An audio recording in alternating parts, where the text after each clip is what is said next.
Welcome to Covenant Conversations. My name is Kyle Burkholder, and our guest on the podcast today is Carissa Wott. Carissa is one of our favorite people, and today she's going to lend us her wisdom on how we keep going in an age of weariness and exhaustion. More and more around us, it feels like we just can't keep up, that everybody I know is tired, I'm tired, you're tired, we're all exhausted. How do we find endurance? How do we reset and reclaim who we are and what our purpose is along the journey, even in an age of weariness? Carissa has incredible insight on this. I think you're going to love what you're going to hear. You're going to even want to take some notes. Towards the end, there are 6 things you can do today, practical things you can do, and you're going to want to write them down. And so bring a pen, bring a listening ear, and enjoy this. Without further ado, let's get into today's conversation. Welcome to Covenant Conversations. My name is Kyle Burkholder, and I'm joined by everyone's favorite guest, the clinical psychologist, mother, wife, friend, daughter, insert your own title here, returning champion, Carissa Wott. Carissa, thanks for being here. How are we doing today? We are doing well. Thanks for having me. Thrilled to have you. If we did not have you, the people would revolt. So here we are. And today, behind the curtain, so people can know what we're doing, this is our technically like our 3rd attempt at recording this exact podcast. And podcasting is supposed to be easy. We have this expectation that it's easy. When we turn on the technology, it's supposed to work. And repeatedly, for various reasons, it has not worked. And that to me feels exhausting. We were talking before we started recording about the idea that we feel like we've kind of had this conversation before, but we haven't had it fully, and we don't actually remember what we said. And there's a general sense of exhaustion there, which is perfect tie into what we're actually supposed to be talking about today, because so many people have come into my world, I'm sure into your world as well, and have told you just how exhausted they are, that life is this marathon, it's this series of sprints, and we feel like we can't catch our breath. That is true for me as much as anyone else. Is this true in your office? Is this what you're hearing in your world? Are we living in the age of exhaustion? Absolutely. People are tired. We are busy.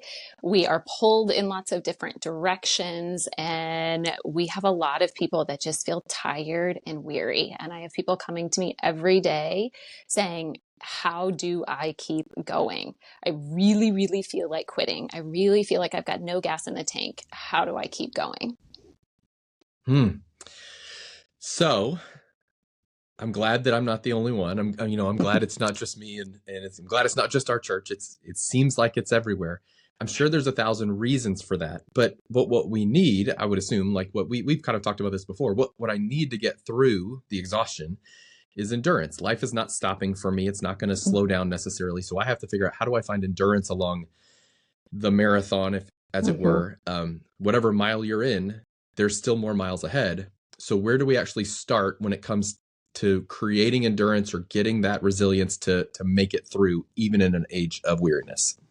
Yes, I think that's a fantastic question. And I think the first thing that we have to consider is, how do we reduce some of the weight that we are carrying on this race of life?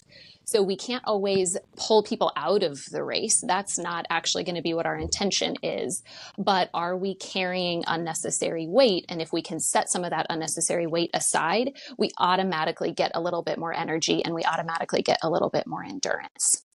So I think, sorry, it sounded like you had a thought.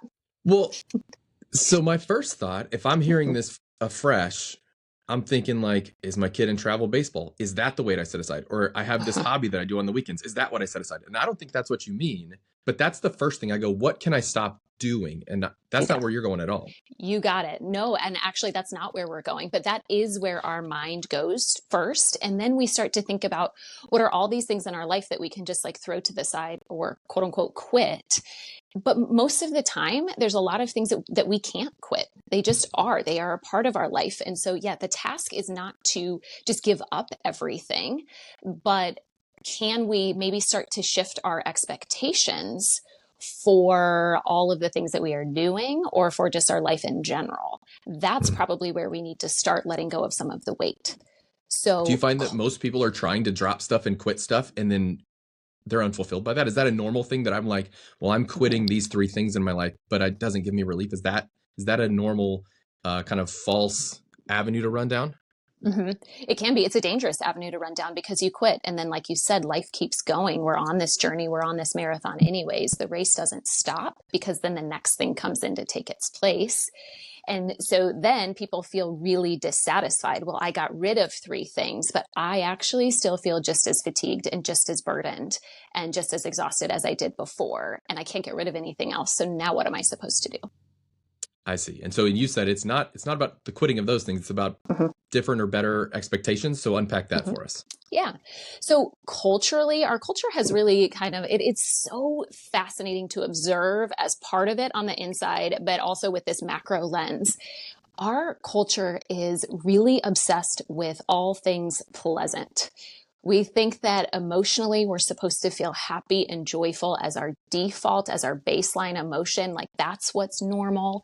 We assume that if we do things well, then life is supposed to be easy and that we're supposed to be passionate all the time. And the things that we do, like work and our relationships, are supposed to always be fulfilling and just joyful and exciting. And that's actually nonsense, right? So much of life is tedious or boring or frustrating or disappointing.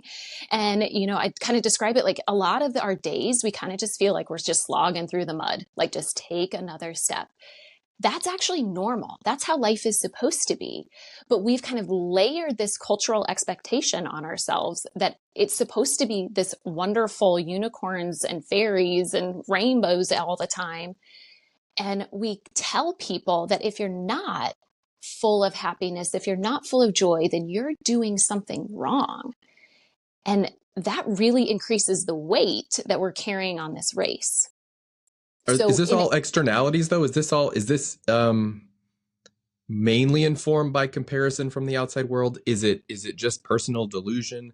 How do we get to the spot where we don't recognize that if I'm like say I'm really into having the perfectly manicured yard? How do I get to the spot where I'm resenting the fact that I'm having to rake or fertilize or whatever?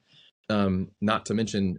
relationships or careers or all the other things that are much, much harder. But even for the dumb things, why are my expectations set so poorly? Is that us? Is that social media? Is it all of it combined? How do we get there? Yeah, I mean, I think it's all of it combined. I think we start out with raising people in this culture with a belief that in my field we call it the just world belief. It's inaccurate. It's wrong, but it's a simple way to kind of train values and morals in kids. And then we just do it across the whole culture. So basically, in a nutshell, that belief is if you do the right thing, the outcome will be good. If you do the Hmm. wrong thing, the outcome will be bad. And if you do the right thing, it's going to also feel good. It's going to feel right. And that's why we stick with our morals and our values. You get the warm and fuzzies and the outcome is perfect. That's not real life, but we hear that message in insidious ways through from the time that we are verbal. So, 1, 2, 3, all the way throughout the rest of our life. And so that becomes what we call this implicit belief. It's not this kind of conscious belief, but it's just there and we filter our experience through it. And so we have that. And then we've got people that we love, well-meaning people, pushing that belief as well in well-meaning, kind ways. I have the example of new parents. We've got a bajillion new parents in our church right now. I've been a new parent before. It was a long time ago, but I've been there. And older parents with this beautiful sense of nostalgia come to new parents and they say, oh, enjoy every minute. It's so beautiful. It's so wonderful. Just every second, just enjoy it. And we put this pressure and we send this message to new parents that this is all beautiful and lovely and magical and wonderful. And then you've got the new parent who has been woken up 5 times in the middle of the night and they haven't slept for 7 months and they're getting puked on and pooped on by their babies. And it's not that much fun, actually. And there's maybe conflict with the spouse because everybody's tired and weary. And we've got babies that are sick and screaming and you don't know what's going on and you don't enjoy it. And it is hard. And then you start to wonder, what's wrong with me? Why am I failing at this? These are great parents. They're doing the good work. They're running the race that is set before them well. and they're judging themselves poorly because, well, I must be failing because I don't love every single moment of it. So I'm wrong. I'm screwing up. How do I love this? What else do I need to do? What other activity or strategy can I put on top of what I'm already doing so that I can do this quote unquote right? And now that's where we start to see that burden that we're carrying as we go along that race. And that starts, you're saying, all downstream from this sort of fallacy we're raised in. You do the right thing, you're going to feel the right thing, you're going to reap the right reward. You tell a 6-year-old girl, if you're just a good friend, you'll have good friends. And she's a good friend, and some kids still makes fun of her on the playground, and it all falls apart. But we hold on to that as an ideal, I suppose, culturally, that's we can just keep that. So what you're saying is we start with poor expectations. We're frustrated and weary because frustration is just unmet expectations. And that's all of life is going to be that. If we think it's all going to work out, or it's all going to be easy, or it should all be good. So what's downstream of that then? So we start at the mouth of the headwaters of this whole stream is this problem of expectations, this cultural thing that we've been driven into. So now we have our expectations. What is that revealing about us that we have to change, or what? How do we think about it differently? How do we start making headway when it comes to, okay, well, I'm still weary, and now I know why I'm weary. But that doesn't. How do I drive endurance out of that, other than going, now it's just woe is me. Now it's not all going to work out. Now the sky is falling. So rescue me from that spiral. Where do we go from there? Yes. And we don't want it to be just woe is you, for sure. Or woe is me. I think when we have realistic expectations, it's not always woe is me. This is going to be challenging and hard, and sometimes boring and tedious and frustrating. And it can be beautiful. And it can be exciting, and we can experience passion and purpose. And we need to have space where we can allow both to exist at the same time, and to allow both to be okay. So when we start to view frustrating moments or disappointing moments as part of the process and as just a normal experience, we're not as swayed by them. We're not as shaken by them. We're not as rocked by them. And then it gives us some space to then also really enjoy those moments where things are good, where we do have joy, where we do feel peace or comfort or happiness.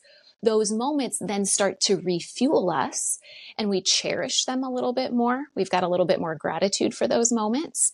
And so they actually re-energize us a little bit more. That's super interesting. So you're saying the expectations shift. There will be hard parts, but within that's all part of the larger plan. Let me ask you this way, because you're a runner. I am not.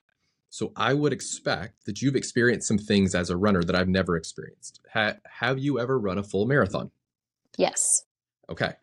It was not pretty. Was it as hard as it sounds? Yeah. It sounds hard, right? Yeah. It's hard. Yep. Mile 18 was not my friend. There we go. Everybody's got a mile that when you ask, they go, listen, this was the mile that really kicked my butt. Yeah.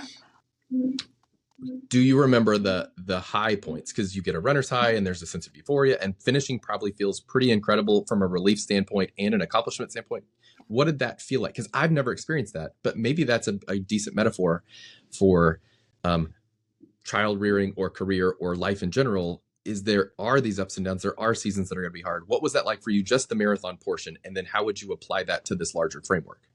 Yes. So, oh my goodness. So much of it was hard. I love how people talk about the runner's high, and I just laugh. I'm like, I don't know what that is. And I really wish that I did know what that is.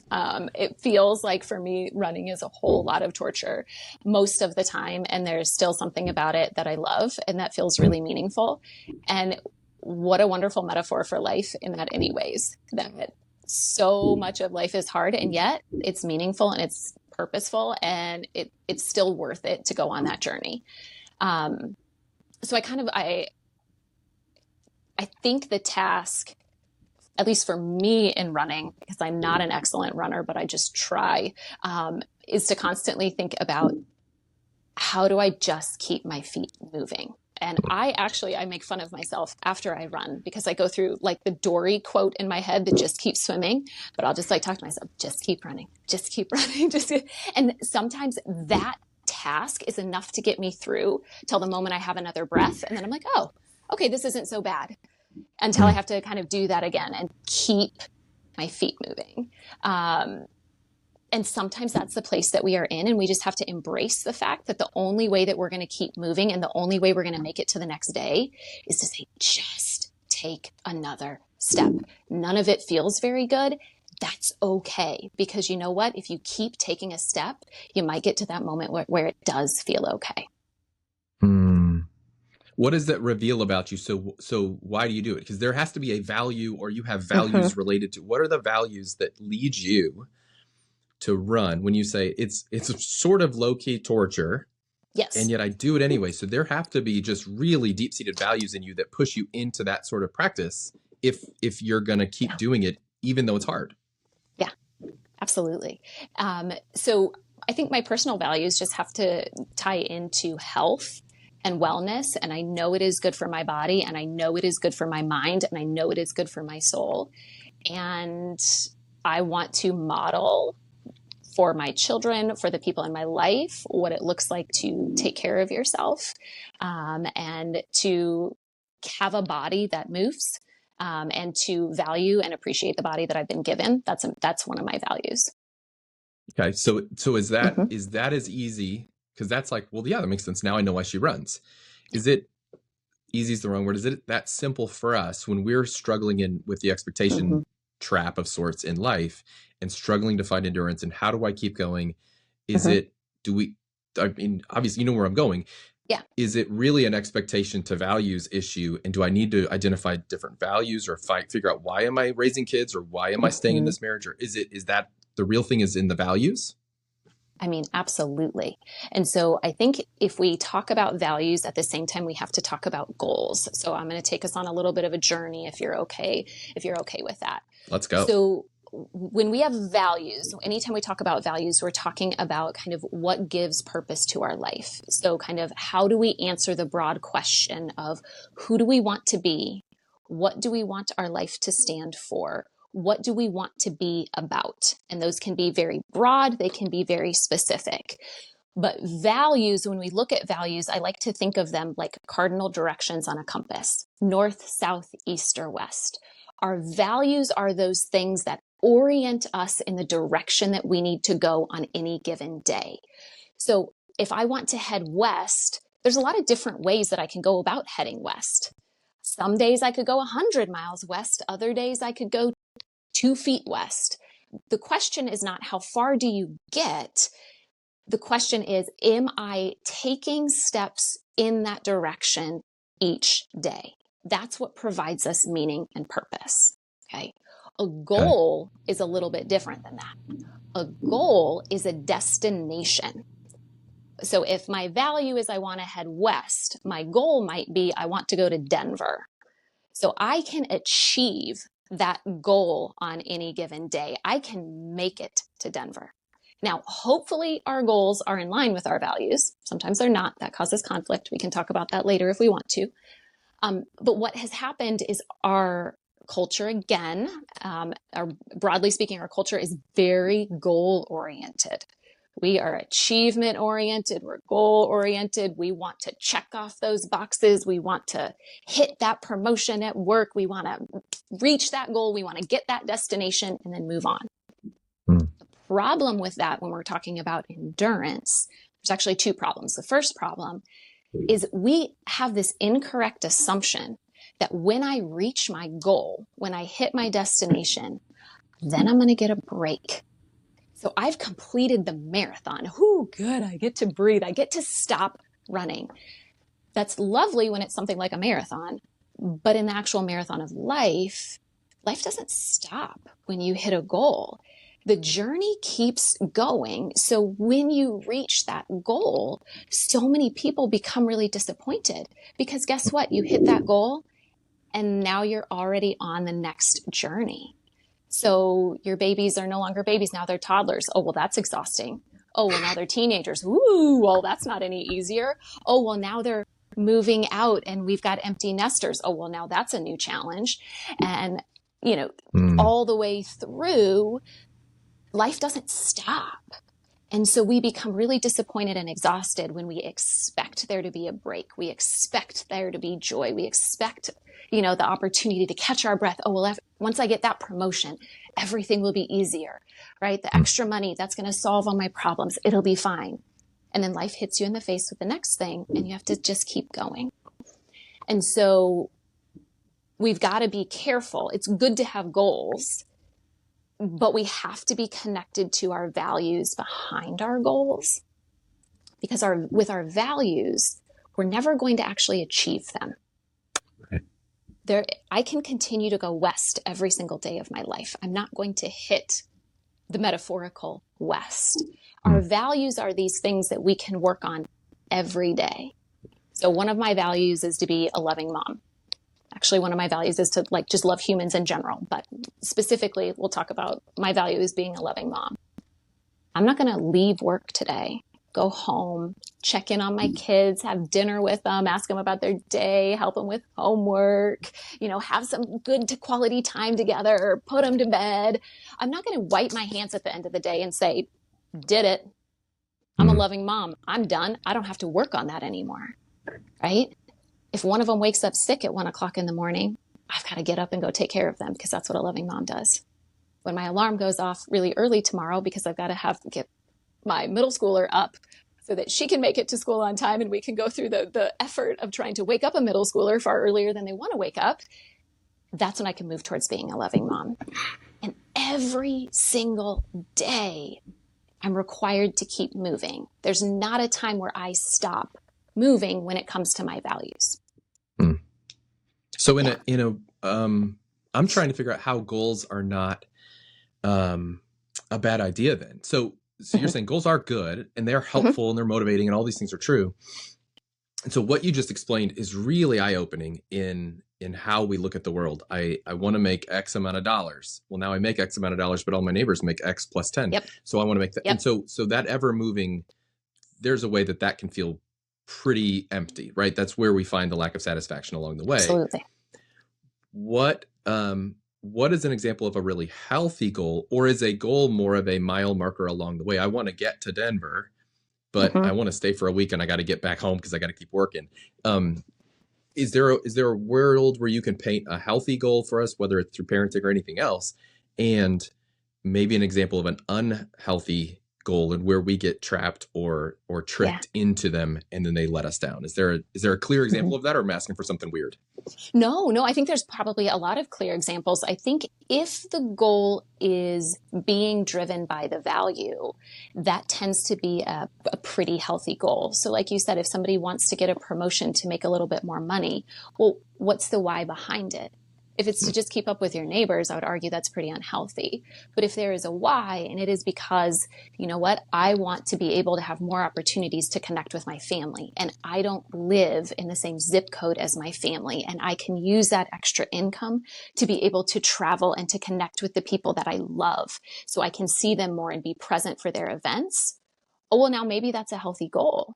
Or I want to be able to earn more so that I can give more because that's one of my values. Okay, now we start to see those goals being driven by the value. And so when you achieve the goal, it's not just like, okay, well, now what? Yeah. It's, oh, well, here's why I achieved it. It's grounded in my values. And of course, I can keep moving forward towards that value, even if now the next goal that I identify is is a different goal. It's a new destination. That's super helpful and really clarifying. Can we take a detour, sort of an uncharted detour into relationships? Can I pause real quick and add one more thing with goals before we detour? Will that be okay? Let's go. Yeah. Okay. I wanted to hit one more thing with goals because I think the other place that goals become risky and become an added burden to us is that when we just kind of, we focus so intently on certain goals that everything else falls away. So even if that goal starts as a value directed goal, it can take over and it can be really consuming. And so I think of like Olympians and people who win Olympic gold medals. We've seen this issue where they are so single-mindedly focused towards that goal that everything in their life is centered around winning gold. And then what we see is after they win gold, they achieve it. It's great. A lot of them actually really struggle with mental health issues. They struggle in their life. Some have even committed suicide afterwards because the goal became the central focus. And once it's achieved, what do I have left? And they become really unanchored at that point. And so we have to be careful that the goal doesn't become all consuming. Even when it starts out as a really good, healthy goal that maybe is value directed. Okay. So then this is a different detour. Then that's interesting to me. I find myself at times when I'm watching something like the Olympics, it's Simone Biles or it's Michael Phelps or whoever you want to name. Or I see kind of the super ambitious, powerful people in the world, Elon Musk or whatever. And I come to think when observing that level of performance that it can almost never be healthy. Like, so I'm clearly judging people I don't know, but to your point, in order to get to that level of performance, there has to be a certain amount of just kind of irrational ambition.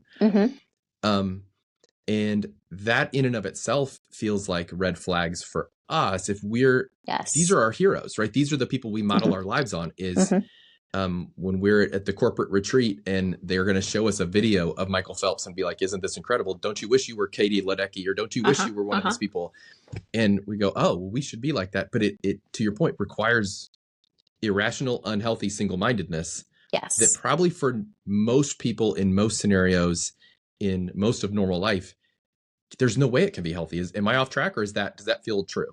No, that feels very, very true. I mean, and I think it's so obvious at that level, but I think it can sometimes be even more insidious for us regular folk. When it comes to that just really strong, driven person at work and wanting to climb that corporate ladder and be successful and do well, all of that can be a good thing. But at some point, you're going to hit the age of retirement. And if you're single-mindedly driven with that one goal, you're out of balance and you retire. What happens? You're unanchored. Who are you? Where's your identity? Sometimes that can happen with empty nesters. All of that energy is put into the kids, and then the kids are inevitably, we hope for their own health and wellness, going to leave at some point. Then what's left? Yeah. Right? And so that idea of pursuing goals is not a bad thing, but pursuing goals with a very kind of single-minded focus where that becomes consuming in any way, shape, or form, it's probably an indication that you're off balance and you've lost contact with your values, because you have multiple values in multiple areas of life that we need to balance on any given day. And you've probably lost contact with a lot of really important values if you're being driven in that kind of really intense kind of way towards something. Okay. So this is the part of every conversation we end up getting to. I feel like we can't kind of have a conversation without getting into comparison. So easy for me to talk about Katie Ledecky and Michael Phelps and Simone Biles and whoever else and go, isn't that an irrational thing to aspire to? Isn't that an irrational thing for me to try to base my life on their level of performance or achievement? That's stupid. And everybody listening, hopefully, is in the same spot going, well, we wouldn't actually do that. We recognize them as just examples and sort of almost anecdotes that we mythologize, and that's not real.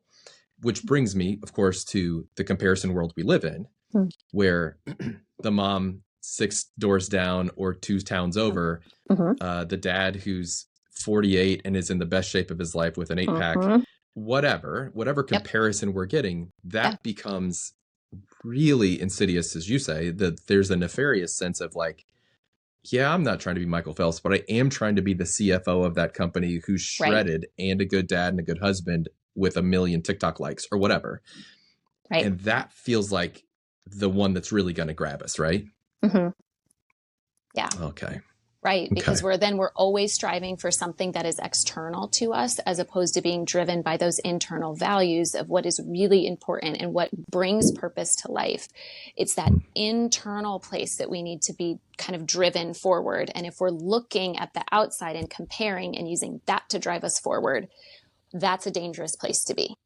Is there a way It's that I can watch some of these influencers, or is there a way I can use them? Let's say the people listening and watching right now are going, well, that's cool, but I'm not going to stop.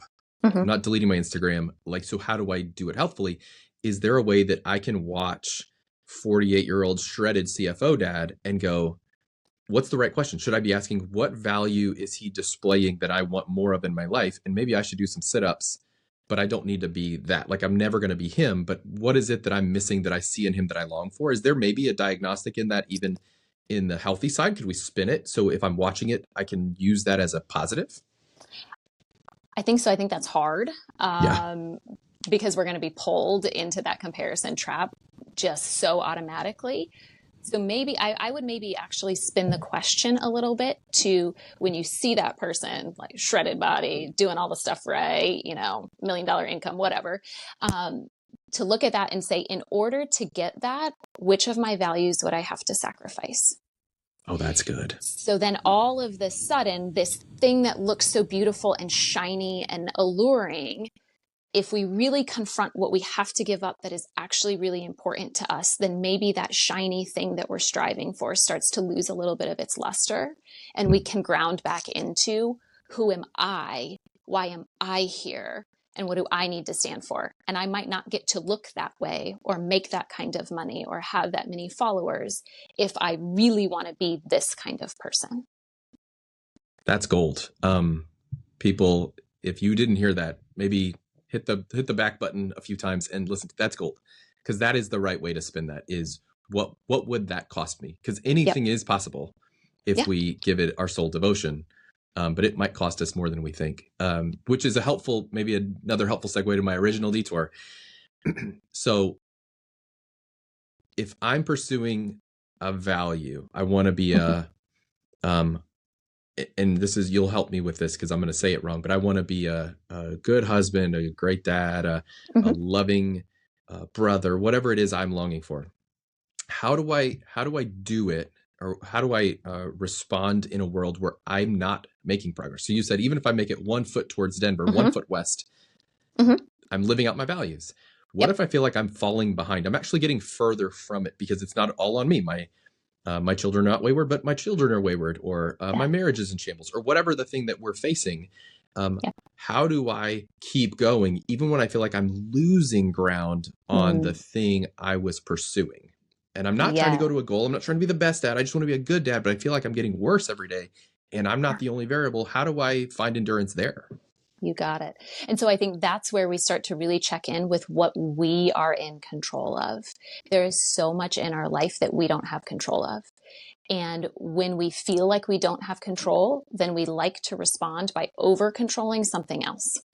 And that gets in the way of us pursuing those values. And that gets in the way of us, just being healthy, actually, in general. And so anytime we talk about how am I doing pursuing a value, the question is simply, did I take any action towards this value today? It's not, was I successful? Did it make a difference? Did it change anything big in my reality? It's, did I do anything that is congruent with that value? So, let's say you have a really, really strained marriage and it's really complicated. It's fraught with a lot of conflict. At the end of the day, the question becomes, did I do anything to be a good spouse? And maybe all that you had effort for was to put a plate of food in front of your spouse. Did you Yeah. do that with the intention of being a good spouse? If so, that counts. Now, maybe your spouse was mad and threw it in the trash. Okay, you actually didn't lose ground because you did the thing that was within your control. Got it. But if I want to do that because if I make this nice meal for my spouse and that's going to make my spouse know that I love them and that's going to open them up to having a conversation that we need to have and they're going to be so appreciative of me and then now they're going to listen to me and this is going to fix my marriage. If I come into it with that kind of expectation, trying to control what's outside of my control, I am really discouraged and disappointed, and I feel like I failed. And that sounds exhausting.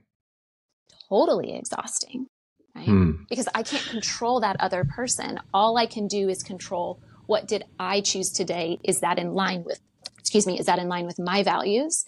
And if so, okay, then maybe that's enough for the day. I did what I could.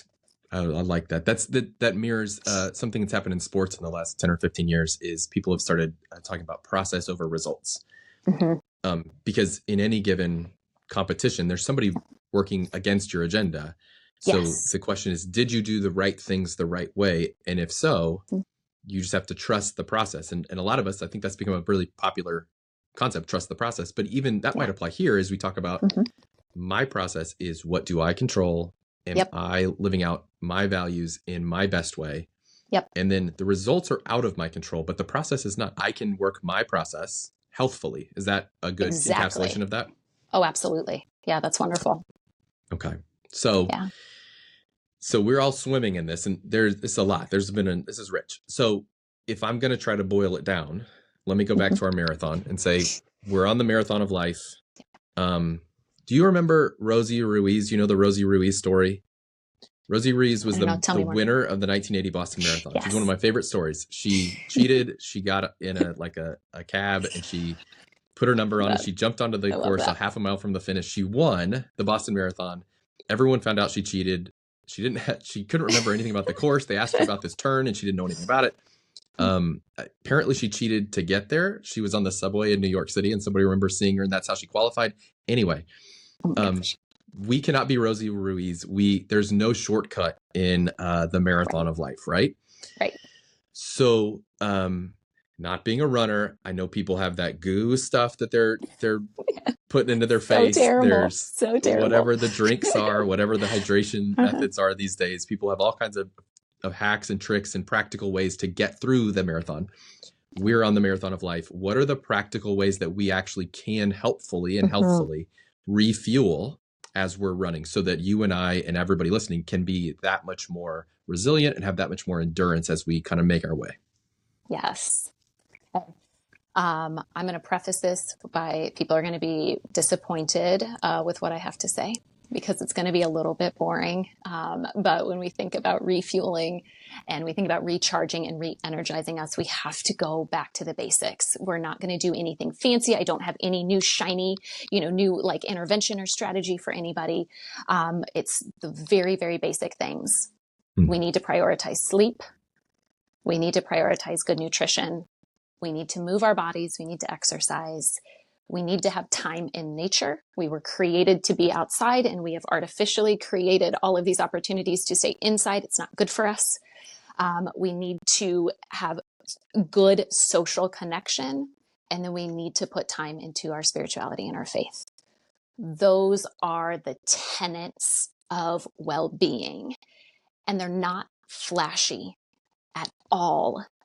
But I think if we take a second, for all of us, if we pause for a second, and if we kind of do a little bit of an honest inventory, and we say, okay, when I get tired and when I get weary, what are the first things that I drop in my life? And my guess is something on that list, whether it's time for sleep, whether it's nutrition, whether it's your exercise, time in nature, social connection, or your spiritual development in life, something on that list is the first thing to go.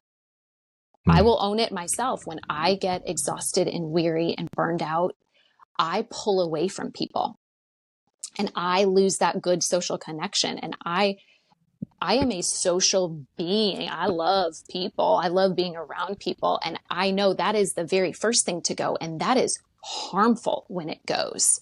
I close off. That's a red flag for me that says, whoop, right? I feel like this is what I should do. And I actually need to turn around and do the opposite and lean in. That's hard for me to do. Yeah. And I think a lot of people prioritize, when they're tired and weary, they prioritize escape over these strategies that actually really refuel us. So things it's the refueling six pack. Yeah. I mean, you're saying there's 6 things that get us there, and we're picking up the opposite. We're on Netflix when we should be in the woods. Exactly. Um, Exactly. huh. Or we're using substances, or we're scrolling, or, looking at pornography, or finding another job, buying a Corvette, starting to look for a new relationship. Those are all of these escape behaviors that they seem really tempting. They seem like they're going to help re-energize you. They feel like, oh, well, it's just a break. Oh, it was a long day at work. I just need a glass or two of wine. Oh, I just want to turn on Netflix and just take a break. My mind is tired. I can't handle anymore. Some of those activities are not terrible in and of themselves, but those don't refuel you. And so if you're using them to refuel, they're not actually adding anything to the picture. And what they're doing is they're taking the place of the things that you actually need to refuel.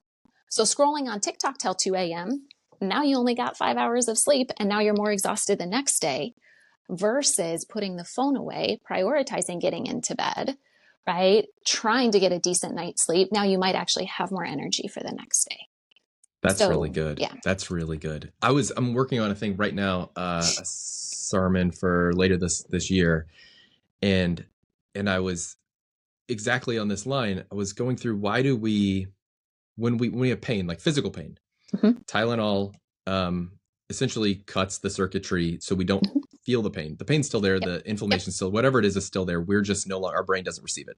Yep. And I was like, those feel like distractions. So if we're saying it's a fake refueling, it's just to let me distract myself for long enough so I don't feel the emptiness or I don't feel the exhaustion, which, to your point, there's healthy and unhealthy distractions, but those aren't helping long-term. Yes. So scroll your TikTok for 5 minutes, watch your Netflix for 20 minutes, whatever, but just know that's not helping if your big issue is endurance. And then I was thinking about it and I was like, well, we've been in this world where Tylenol is what I used to use as my only illustration. And I thought, actually, we have maybe like Tylenol Christians or Tylenol people. We also have opioid Christians who we graduate, and maybe you see more of this than I do. We graduate into away from simple distraction and into true escape. And that's where we get into substance abuse and pornography addiction, and extramarital stuff is going on and going wrong, or actual just real opioids. But there's these things that are like, okay, the distraction is no longer enough and I need something stronger. And at that point, we're kind of sunk. I mean, it isn't hopeless. There's always a way out. But there is this real sense as we're chasing endurance, we're so weary. There is a negative spiral there that I've started seeing more and more as I talk to people in this exhaustion. Does that feel resonant to you? Absolutely. Because at some point that distraction, right, because it's taking the place of those healthy things that we need to be focused on, we are getting more and more and more depleted. So we start to need, quote unquote, need more time in that distraction. Or like you use the language, we graduate to the next level of escape thinking, well, I just need more of it. But what's happening is we are just getting further and further and further away from the things that we actually did need to refuel ourselves. So a little bit of distraction is not necessarily a bad thing. It can be a part of your experience, but it cannot take the place of those core 6 activities, because otherwise you will become more and more depleted over time. It's like running a race on an empty stomach and without water. You're going to crash and burn at some point. No amount of trying to distract away the exhaustion on the marathon helps you finish the marathon. You actually need the things that refuel you. Exactly. Okay. So for us all, it is definitely not helpful that I've called it the refueling or endurance 6-pack. So that's bad language, but here we go. I love that. Can you bring back, tell us one more time, go through those 6 things. Because if you're listening and you haven't written these things down, maybe this is the thing. And it's like you said, it's the perfect inventory. It's the perfect diagnostic. Go through those 6 one more time. And that might be our way to give that last encouragement. Yes, absolutely. So sleep. And here's the thing. If you struggle with sleep, that doesn't mean you're failing. It's giving yourself the opportunity to sleep. So prioritizing time where you have time to rest, not letting other things creep into that time when that is within your control. So giving yourself the opportunity to sleep. Good nutrition. This is not where we're going to say, here's this new fad diet, right? But when you are hungry, eat food. When you are not hungry, probably you don't need to eat food. Try to prioritize real food versus food that, we have just created and is neon orange or like neon purple, like, real food. Be real flexible, but we're not trying to be too, perfectionistic or hardcore about any of these things. Exercise, right? Move your body. These bodies are designed to move. They flourish when we move. Move it in whatever way you are capable of moving it. You do not have to run a marathon to be healthy. You can go walk for 5 or 10 minutes a day. That's beautiful. That counts. Get outside. As much as possible, get outside. We see it with kids. Kids flourish outside. Just because we're adults, that doesn't mean we're that much different. We also flourish outside. So take opportunities to get outside. Connect with people. You don't have to have a lot of people, but you do need to have a lot of connection. So even if you just have 1 or 2 core people, prioritize connecting with them regularly. And then your spirituality, your faith journey, we've got to pour into that. That is going to refuel us more than anything else. We need to give time and energy and attention to that as well. Okay. There is nothing possibly to add to that. It's beautiful wisdom. It's so helpful. Who would have known? I mean, really, when we started on the topic, I will be honest in going, I even asked the question, like, is it fatalistic to just say this is all it's ever going to be? It's going to be hard. The idea that there are 6 practical things we can actually do to grow our endurance, to make it through an age of exhaustion or weariness, to fight through a season, that is beautiful. It's profound. And my prayer really is that gift that you're giving us, that we would all apply, take the inventory of ourselves and ask, where can we get a little bit better? Where can we work the process a little bit more healthfully? And hopefully in doing so, find ourselves a little more energy on the journey, or not success, but more momentum towards living out the values that God has put inside of us. So any last words, any last things that you want to close up, tie up, something you didn't say, you want to say, anything else before I sign off? No, I think you said it all. Okay. Carissa, thank you for being a part of this and always being willing. There's a reason you're the people's champion. So we're glad that you made time for this today, even in the midst of the frustrating, expectation bursting challenges and getting this done. You got it done, and it's a gift to us. So thank you for making this happen. We appreciate you. And for everybody listening and watching, we cannot wait to see you again, join you again for another conversation. Covenant Conversations is produced by Jake Trethaway and Robert McMahon. It's recorded at Covenant Church in the beautiful frozen swamp of Bowling Green, Ohio. For more information, visit bgcovenant.org.